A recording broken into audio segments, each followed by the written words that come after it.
I think everybody's joining us now. Yes, our attendee list is going pretty well. So is Tom Peterman? Okay, great. We'll get you on and I'll start recording.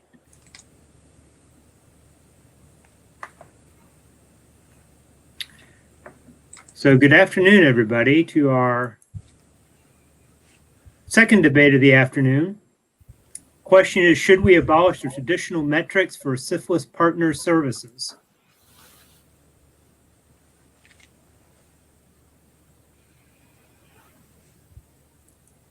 And before we begin today, this is a pre-recorded poll, but there will be a live question and answer session at the end. I'm going to post our initial poll, should we abolish traditional metrics for syphilis partner services? Please feel free to cast your votes.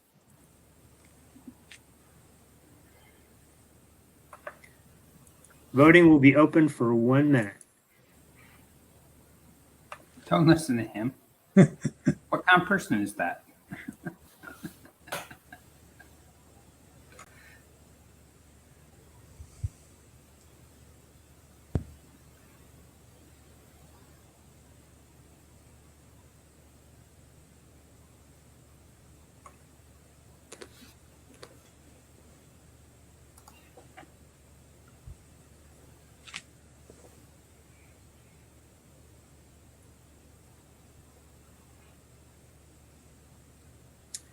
Okay, polls are closing in a few seconds. And we see that it is nearly evenly divided. We've got 47% yes and 53% no. I'm going to close the poll. Our debaters today are Matthew Golden. He's a professor of medicine at the University of Washington and the director of the Public Health Seattle King County HIV STD program. And Tom Peterman is with the Division of STD Prevention, the Epidemiology and Statistics branch, where he's the lead of the epidemiology field team. And with that, we will go to our debate.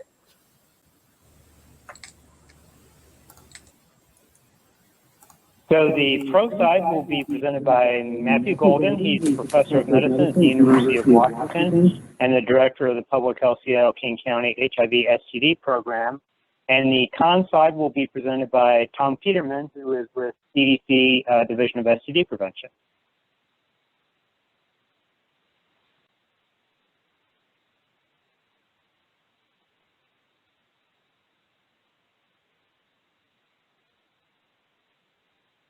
Thank you very much. So I am going to be arguing the pro side of the proposition, should we abolish traditional metrics for syphilis partner services?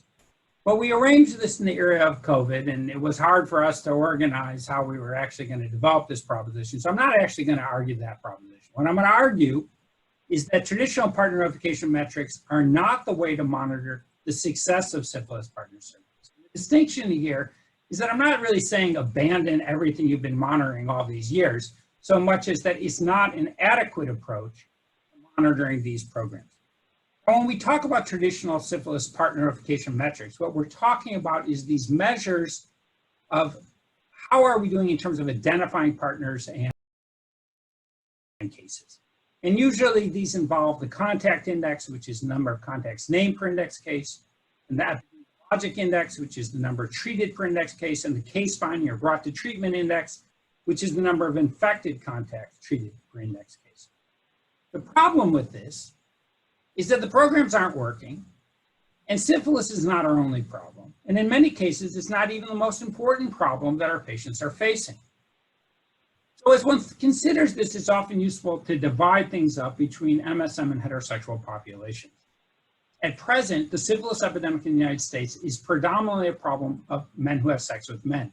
On this slide, you see the estimated percentage of all primary and secondary syphilis cases that occur in MSM in the United States between 1995 and 2018. And as you can appreciate, in the era of viral therapy, most syphilis cases are occurring in men who have sex with men. For 2018, 72% of all primary and secondary syphilis cases occurred in MSM, who represent approximately 2% of the American population.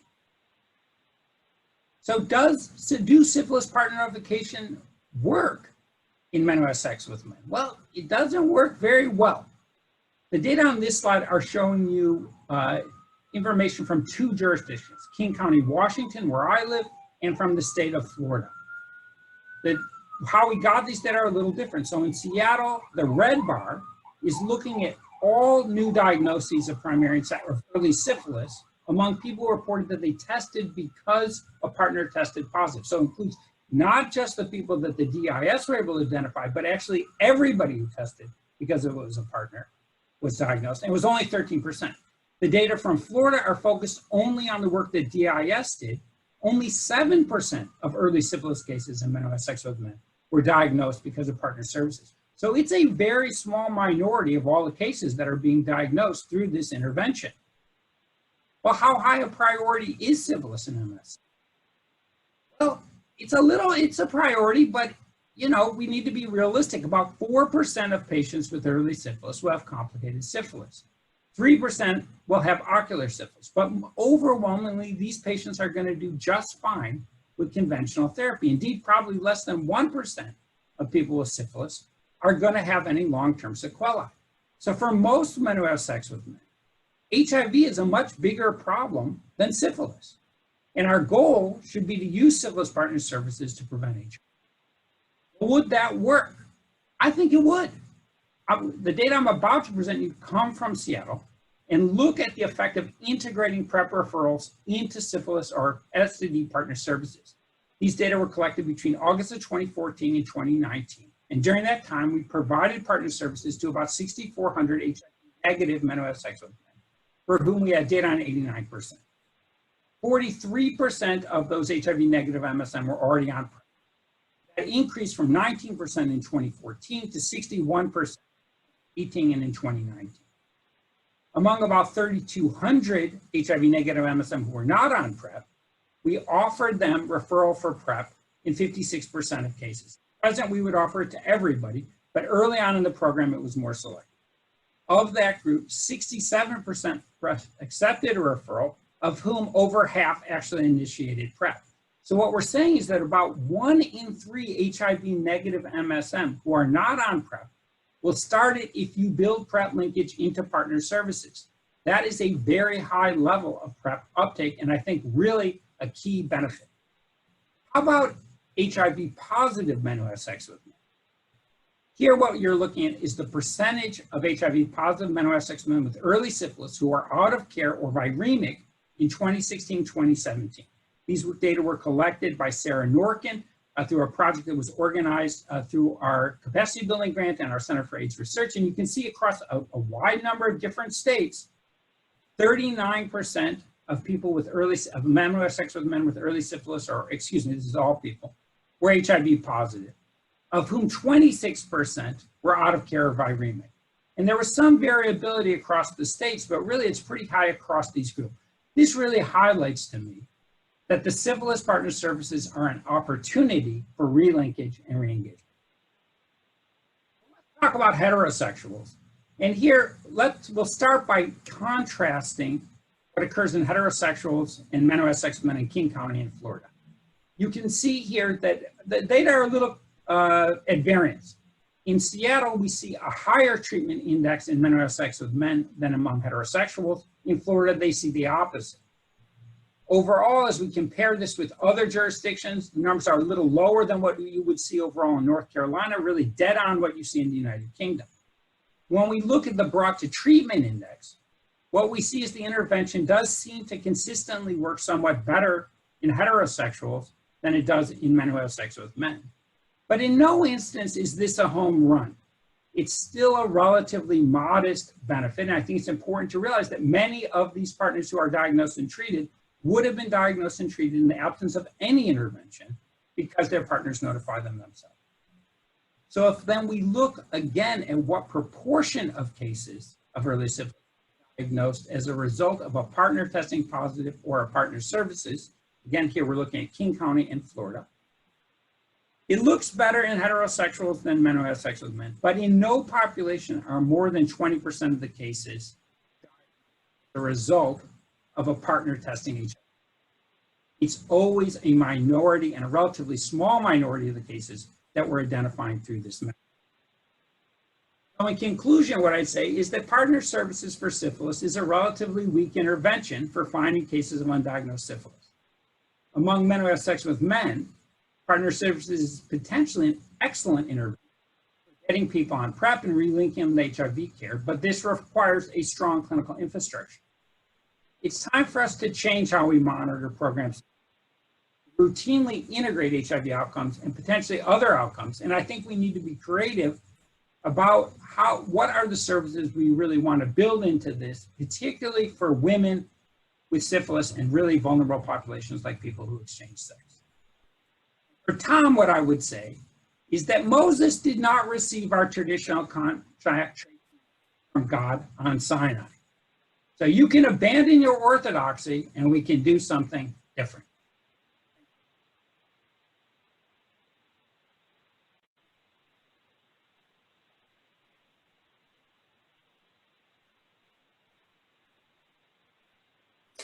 Should we abolish the traditional metrics for syphilis partner services? Matt argued that yes, we should throw it all away. It's a debate. I disagree. A good debate should present arguments that are valid, original, thought-provoking, and entertaining, and should lead the audience to have conversations that are ongoing and nourishing. And most importantly, it should lead you to vote con. I will consider these topics. What is our goal? Is syphilis partner notification important? Do the measures work? What do the measures tell us? And what should we do? Our business is preventing sexually transmitted diseases. So our goal here is to prevent disease due to syphilis. Let's look at who's getting syphilis and who's getting disease. For adults, rates of infection are extremely high for men who have sex with men. Rates for MSM are over 100 times rates for heterosexuals. However, rates of syphilis among women are important because syphilis among women is tightly correlated with rates of congenital syphilis. In 2018, there were 94 stillbirths or infant deaths due to congenital syphilis. So most cases are among adults, especially among MSM, but most deaths are among babies. Now, syphilis also causes a disease that doesn't lead to death, but this relationship still holds. Congenital infection more often leads to disease. These differences in cases and disease have implications for prevention. What do we do about syphilis? There have been many plans over the years, starting with Thomas Perrin in 1937. All of these plans are fairly similar. They involve three things: case finding, treatment, and education. Case finding is primarily screening or partner notification. Partner notification was happening at CDC and was a big part of CDC at the beginning. This publication from 1989 describes the early days. There were as many PHAs in those days as the rest of CDC, 500 of each. And the STD budget exceeded CDC's by $1 million. Then it went on to describe the training. The first day, they'd take you into a room where a person was being examined for granuloma inguinale. Those that didn't pass out stayed in the program. So partner notification was a big part of syphilis control then, and it remains an important part now. As we can see from this graphic from NCSD, the goal of partner notification remains the same. Treating partners can prevent reinfection and can prevent further disease transmission and complications. How do we measure this? As Matt said, measurement goes back to the very beginning. The contact index measures how many sex partners are named. The treatment index measures how many partners are newly brought to treatment or are treated epidemiologically because they have recent exposure and may have incubating infection. The disease intervention index looks at how many cases have at least one partner identified and treated. So these measures have been around for a long time. But what is Matt thinking? I think Matt doesn't like what the measures are telling us. It's like you go to a baseball game with Matt. I tell him the score is 7-2 and he says, yeah, but both teams have made 21 outs. What are the measures telling us? Well, for partners brought to treatment in 1959, there were 0.54 per index case. Between 1973 and 2003, only 0.22 partners were brought to treatment per index case. This has fallen further in 2003 and 2010 to 0.09, and in 2016 it was 0.15. Here's another way of looking at it. Now, it's not worth measuring something if the measures don't mean anything. And there are some validity issues. Anna Cope recently looked at records from several programs and concluded that 20 to 30% of brought to treats were actually treated before the index case. She came up with a good approach to quality assurance for this problem. Just don't count the partners as brought to treatment if they were treated before the index case. So I think the measures are mostly working. The problem is partner notification isn't working as well as it has in the past. Why not? There are many reasons for this, including apps, anonymous partners, competing priorities, but most importantly, we told the community and providers not to do partner notification. We said it wasn't important. This happened at the beginning of the HIV epidemic, and it came from many sources. For example, Larry Gostin wrote, relics of the past, such as contact tracing, must conform to modern understandings of privacy. Matt Coles described it this way. Moreover, after a series of pitched battles, mostly in state legislatures, all of the major states had rejected mandatory name reporting and coercive partner notification schemes. So what do? We could abolish the measures, or we could improve what we're doing by working with communities and providers so they understand the value of partner notification. We need to support DIS who do the work, and we need funding. We should emphasize partner notification for women because the rates are low and infections are tough to find by screening. For MSM, I think as Matt pointed out, we should emphasize screening. This is a heavy lift. We need help from others. We need to be persuasive, which reminds me of my favorite all-time line from a movie. In The Last King of Scotland, Forrest Whitaker was frustrated because Uganda was falling apart. He blames his advisor, not a public health advisor, but maybe he could have been. I want you to tell me what to do. You want me to tell you what to do? Yes, you are my advisor. You are the only one I can trust here. You should have told me not to throw the agents out in the first place. I did, but you did not persuade me, Nicholas. You did not persuade me. You did not persuade me. Wow, what a line. To control congenital syphilis, we have to improve partner notification, not abolish it. It's not enough to just say this. We need to persuade others. Thank you.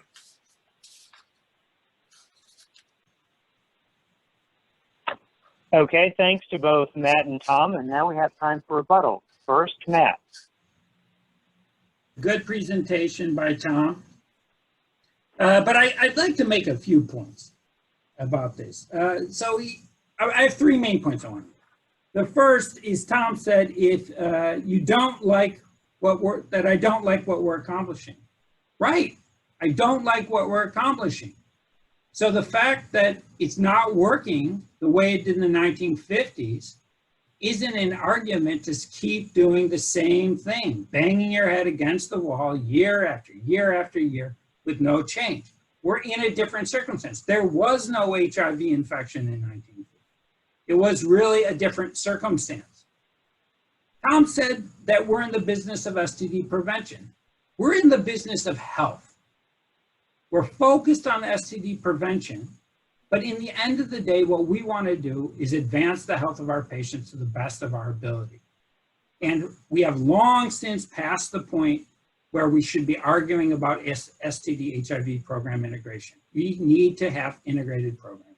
And that means we're really going to have to think about what are we trying to accomplish with these outreach efforts, change what they include, and change the metrics that we're including with them. And the last, Tom says that things aren't working because of the message we gave to people related to HIV partner notification in the 1980s and early 1990s. I don't even know what to say about that. That's preposterous. That is not a primary driver of why things are so hard now. I think that things are harder now because the society has changed. I think things are harder now because of the apps. There are just so many things which have changed over the period of the last 60 to 70 years, and really even over the last 30 years in terms of the HIV. And finally, while it's nice to have a clip that includes a reenactment of a failure to persuade the butcher of Uganda of something, I am optimistic that the members of our audience are not like Idi Amin and can be readily persuaded by reason. So thank you all for your attention. And I hope that you will vote to change how we approach them. Some of you are probably thinking, I like the presenter who's promising a change. I also think there's room for a change. So I'd like to propose a new measure. Our old measures focused on how many were treated. I think we should also consider how many were missed. If too many partners are missed, partner notification would have little impact on the population. Anna Cope has studied this in a study that's in press, and she looked at how many partners are unnamed, so cannot be identified or treated. Data from several programs included over 29,000 patients. 79% were interviewed and 63% reported one or more partners. They reported having 84,000 partners, of whom 25% were named and 75% were unnamed and had no locating information, so had no chance of being found by partner notification. The number of unnamed partners per patient was 4.2 for MSM and 1.2 for women. She estimated that 80 to 85% of partners for MSM could not even be sought, compared with about 55% of partners for women. So according to this measure, partner notification doesn't work as well for MSM as it does for women. Should we abolish the traditional metrics of syphilis partner services? It's like I'm at the baseball game with Matt. I say the score is 9-3 and he says, yeah, but I'd rather watch hockey. Okay, maybe you would, but don't blame the score. Is syphilis prevention the only thing we do? No, but we are the only ones who do it, and so we can't abandon it. The traditional metrics work, with a little tweak to make sure that those who say they're brought to treatment due to partner notification were really treated before the index case was treated. And maybe we could add a measure of how many partners were missed. The measures are telling us we need to improve. Don't blame the measures. And finally, I just want to point out, you know, Matt, you have many things going for you. You have your arches, you have your retriever, you have your gate bridge. You even have your own rule. You don't need to win this debate. All I have is my cousin's cowboy duster, which I can't afford to buy. I need to win this debate more than you do. So, should we throw the baby out with the bathwater? No. Vote con, be persuasive. We can improve partner notification. Thank you.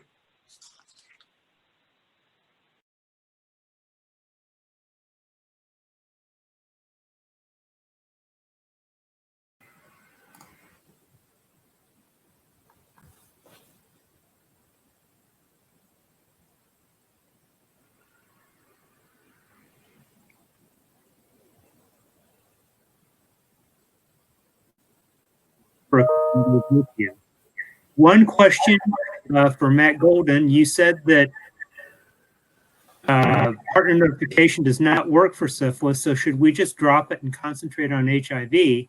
But wouldn't working to improve partner notification for syphilis also benefit HIV prevention? So I think that's exactly right. And what we're talking about here is about integrating HIV outcomes and interventions into that syphilis outreach process that includes partner notification.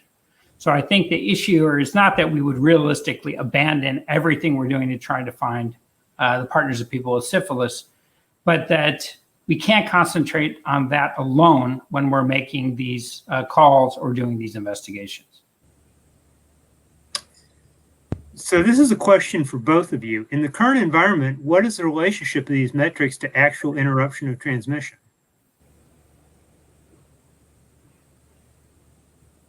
I think that's for you, Tom. I don't think there's any question. If you successfully treat someone for syphilis, you're going to decrease transmission from that person because they're no longer infectious. So I think it's pretty clear. Yeah, so I would say that given the modest effectiveness of the intervention, that we're probably not seeing big population level effects from these interventions. There may be exceptions, but does anyone feel confident that this has really done a lot to bring down syphilis rates in men who have sex with men in particular? So maybe there's a greater impact in heterosexual populations where the intervention appears to work a little bit better, but even there, the impact isn't huge. No, I would agree with that. The impact isn't anywhere near where we want it to be. So I think it has to get better. But for gay men, I would agree also that maybe partner notification isn't the best way to reach them. I think they can be reached more easily through screening. It's really heterosexuals where the disease is rare that we have to concentrate on partner notification.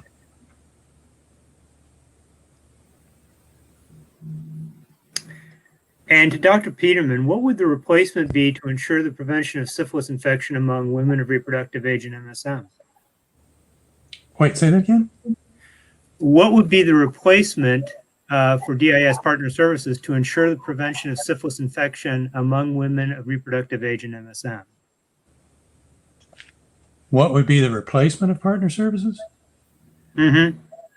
I don't think for women there's a lot of choice. I mean, there's basically two ways of finding cases. You can screen or you can do partner notification. For MSM, screening works probably better than partner notification. For women, it's still a fairly rare infection, so I think it's important to do partner notification for women. Right. And, you know, like all these debates, right, everybody plays up a position a little bit more extreme than what their position really is. I do agree with Tom that in heterosexual populations, you're probably buying more. It's a more important intervention. The one thing I would add to what Tom just said is it's screening, it's the availability of testing and treatment in symptomatics, right, as well as the partner notification. So we do want to make sure that in all communities, people can access care when they have symptoms of a sexually transmitted disease, and the docs know what they're looking for. Right. Okay, so we are closing in on the end of our time. I would like to throw up a poll at the conclusion of the debate. Should we abolish traditional metrics for syphilis partner services? No. Yeah, I know You're biasing the polling, Tom. he's trying to bias the polling, but the thing about it is he says, make it better, make it better. Well, how are you going to make it better? That's going to take a lot of You think work. all those people in the audience haven't been trying to make it better? You're campaigning in the polling. It's going to take a lot of work. There's no question it's going to take a lot of work. Just like, No campaigning within notification. 100 feet. Contact tracing for COVID I'm 3,000 miles away from you. takes a lot of work. Oh, you've got 30 seconds if you wish to cast a vote. Yeah. And it's looking like most of you have voted. Remember, I'm There's wanting to. He's a still a few trickling in. The initial poll was 47% yes, 53% no. And the post poll is looking like 34% yes, 66% no. So it's a clear shift in the no position and away from the yes position. Matt? It's a very conservative group. I voted twice. Got it. I don't think I can vote. Okay, I'm going to close the poll. We'd like to thank everybody for attending today, both debate sessions, and thanks for bearing with us through all of our technical glitches. Thanks, Thank guys. you.